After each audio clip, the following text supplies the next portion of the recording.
chemical bonding and nomenclature.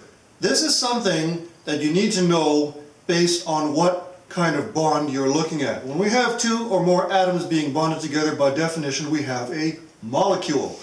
And this is how we name them.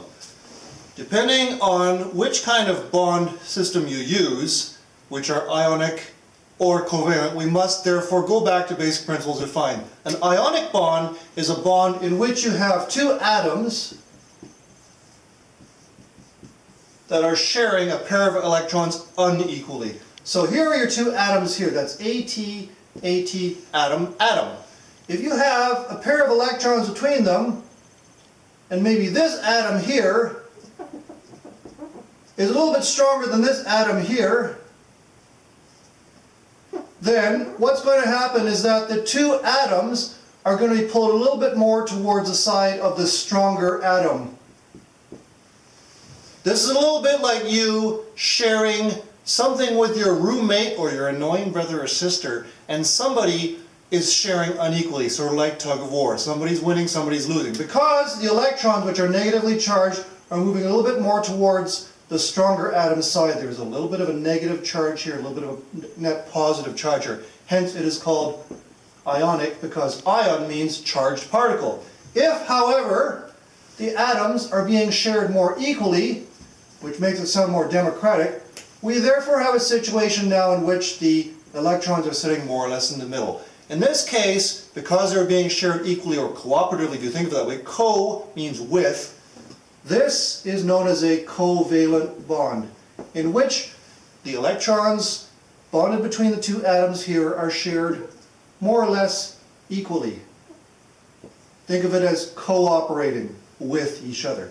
Now, when you have, say, two atoms which are bonded together in ionic fashion, say for example we have sodium, which is Na, and chlorine. I'm just picking these at random. What's going to happen is that the chlorine molecule, or the chlorine atom rather, is going to attract the electrons more strongly. So this is an ionic bond. We can tell it's ionic because if we had a periodic table of the elements, which we just happen to have right here, we see that chlorine is over on one side and sodium is over on the other side. In general, when two atoms are far apart in the periodic table, you're going to have an ionic bond. We talk about this more later in another video. When the atoms are close together, especially if they're identical, then you have more likely a covalent bond because they are roughly equal in strength, or electronegativity. In this case here, going back to our example of sodium and chlorine, we have sodium and we add on chlorine, but we change it to chloride because "ide" means negatively charged. Sodium chloride. We do not have to specify how many atoms are on each side of the bond. If, however, we have a covalent bond, for example, carbon and oxygen. This is a covalent bond, and if we take a look at the periodic table, we notice that carbon and oxygen are very close together. Therefore, they are roughly equal in terms of strength or attraction of electrons. This is a covalent bond, and we have carbon and oxygen, which of course is changed to oxide because it has the negative charge. More on this in another video. Carbon oxide. However, we have to specify how many carbons and how many oxygens we have. Otherwise, we could have, say for example, one carbon like this. We could have two oxygens with that one carbon, or we might have one. If there is no number, it is understood that the number is 1.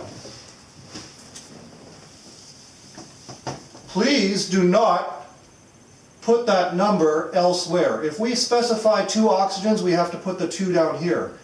We do not put the 2 up here, or over here, or over here. Otherwise, we are specifying something completely different. Things that have to do with charge and isotope. So in this case here, if we have 1 carbon and 1 oxygen, it's understood that the 1 is there. We don't have to put that in there. If, on the other hand, we have more than 1, we must specify 2. And now, we have to specify 2 with the prefix di, which means 2. Hence carbon dioxide. If it's just 1, then it is carbon monoxide, because mono in Greek comes from the word meaning 1. Monoxide, we drop 1 O and we just say carbon monoxide. 2 would be di, 3 is tri, 4 tetra, and so on. All of these prefixes are numbers which are basically just mixed up Latin and Greek. One last example. If we had, for example, 1 carbon surrounded by